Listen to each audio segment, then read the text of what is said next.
जलती रही जोहर में नारियां, भेड़िए फिर भी मौन थे।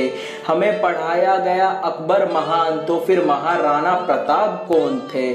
सड़ती रही सड़कों पर लाशें, गांधी फिर भी मौन थे।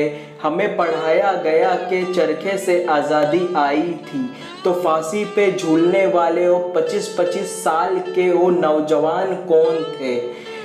और रस्सी आज भी संग्रहालय में है जिससे गांधी अपनी बकरी बांधा करते थे, किंतु वो रस्सी कहाँ है जिस पर भगत सिंह और सुखदेव और राजगुरु हंसते हुए झूले थे। हालते मुल्क देख के रोया ना गया, कोशिश तो की पर मुंह ढककर सोया ना गया। जाने कितने झूले थे फांसी पर, कितनों ने गोलियां खाई थी। क्यों झूठ बोलते हो साहब कि चरखे से आजादी आई थी। चरखा हरदम खामोश रहा और अंत देश को बांट दिया। लाखों बेघर लाखों मर गए, गांधी ने जब बंटवारा किया। जिन्ना के हिस्से में पाक गया, नेहरू को हिंदुस्तान मिला। जो जान लुटा गए भारत पे, उन्हें ना ढंग का सम्मान मिला। इन्हीं सियासी कुत्तों ने शेखर को भी आतंकी बताया था।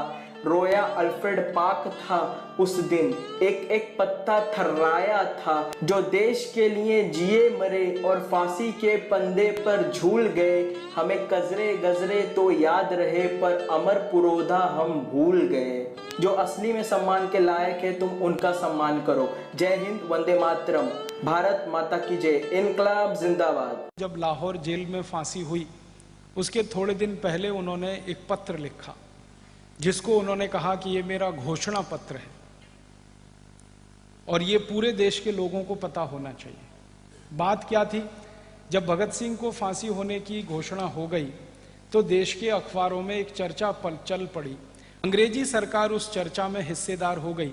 अंग्रेजी सरकार कहती थी कि भगत सिंह आतंकवादी है, भारत के लोग कहते थे कि भगत सिंह क्रांतिकारी है।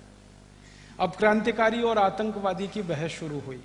तो अंग्रेजी अखबार जो उस समय छपा करते थे, आज भी उनमें से एक दो अखबार इस देश में चलते हैं, तो उन अंग्रेजी अखबारों में अंग्रेज सरकार के समर्थन में लिखा जाता था कि भगत सिंह और उनके जो सहयोगी हैं चंद्रशेखर, उनके जो सहयोगी रोशन सिंह, मनमथनाथ गुप्त, ये सब आतंकवादी हैं। तो भगत सिंह को एक घोषणा पत्र जारी करना पड़ा और उनको ये बताना पड़ा कि हम आतंकवादी नहीं हैं। हमने बहुत सोच समझकर, जानबूझकर ये क्रांतिकारी कदम उठाया है और हमारे कोई सपने हैं जिनके लिए हम अपने को बलिदान कर रहे हैं। हम ऐसे ही साधारण लोग नहीं हैं, आतंकवादी नहीं हैं। उन्होंने जो घोषणा पत्र जारी किया था उसमें उन्होंने लिखा कि हम क्या चाहते हैं। उन्होंने लिखा कि हम चाहते हैं कि भारत से अंग्रेजों की सरकार चली जाए, अंग्रेजों की शासन व्यवस्था समाप्त हो जाए और उसके बाद भारत में जो व्यवस्था बने वो स्वदेशी व्यवस्था हो, पूर्ण रूप से स्वराज्य वाली व्यवस्था हो।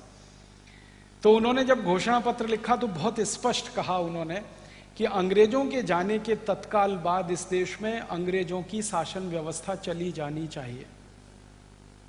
अंग्रेजों के जाने के बाद इस देश में से अंग्रेजों के बनाए हुए कानून समाप्त हो जाने चाहिए। अंग्रेजों के जाने के बाद इस देश में से अंग्रेजों के बनाए गए सब नियम बदल जाने चाहिए। अंग्रेजों के जाने के बाद इस देश में से अंग्रेजी चली जानी चाहिए। अंग्रेजों के जाने के बाद इस देश में से अंग्रेजी शिक्षा व्यवस्था खत्म हो जानी चाहिए। एक लंबा घोषणा पत्र है जिसमें 29 बातें उन्होंने लिखी और उस घोषणा पत्र पर शहीद आजम भगत सिंह ने सबसे पहले हस्ताक्षर किया। बाद में जब घोषणा पत्र जेल के बाहर आया तो उनके दूसरे सहयोगियों के हस्ताक्षर उस पर हुए। उस पर चंद्रशेखर आजाद के हस्ताक्षर हैं, उस पर ठाकुर रोशन सिंह के हस्ताक्षर हैं, उस पर रामप्रसाद बिस्मिल के हस्ताक्षर हैं।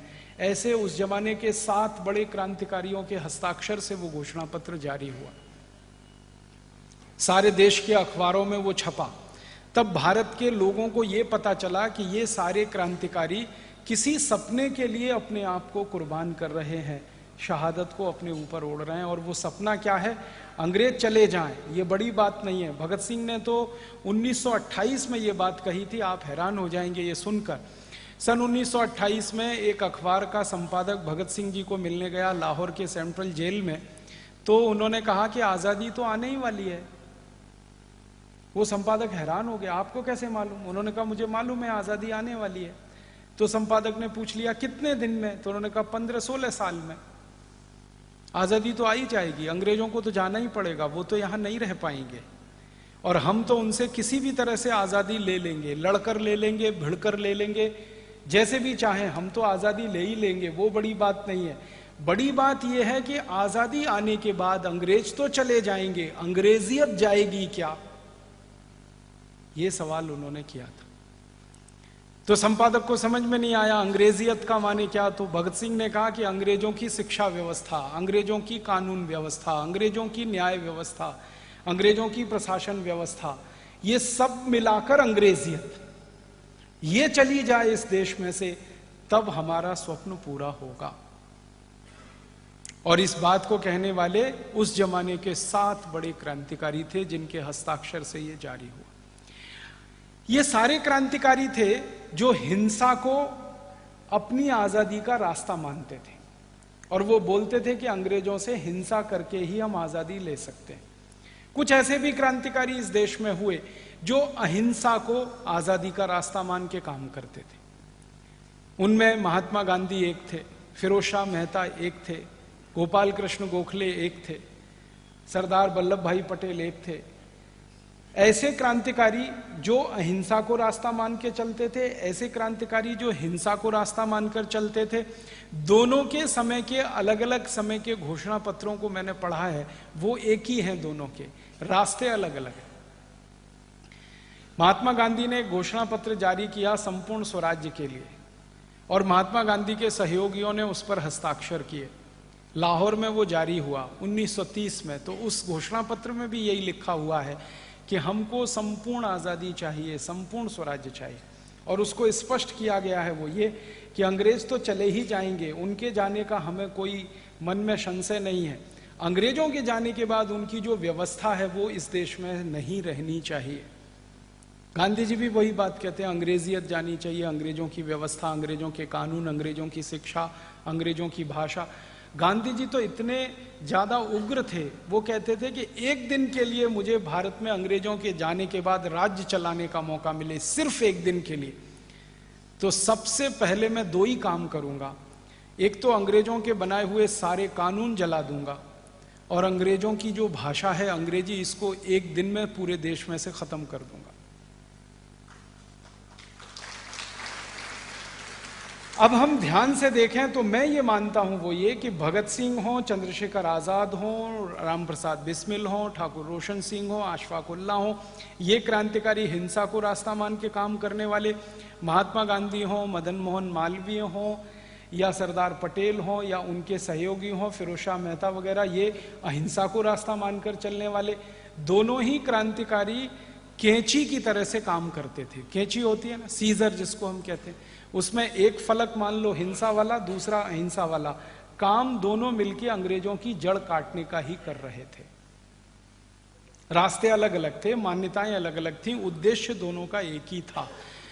तो मैं कहना चाहता हूं वो ये कि जब हिंसा को आधार बनाकर क्रांति करने वाले, अहिंसा को आधार बनाकर क्रांति करने वाले सबके सपने एक ही थे, तो आजादी मिलने के तत्काल बाद भारत सरकार को यह करना चाहिए था कि क्रांतिकारियों के सपनों को पूरा करने के लिए इस देश में काम होना।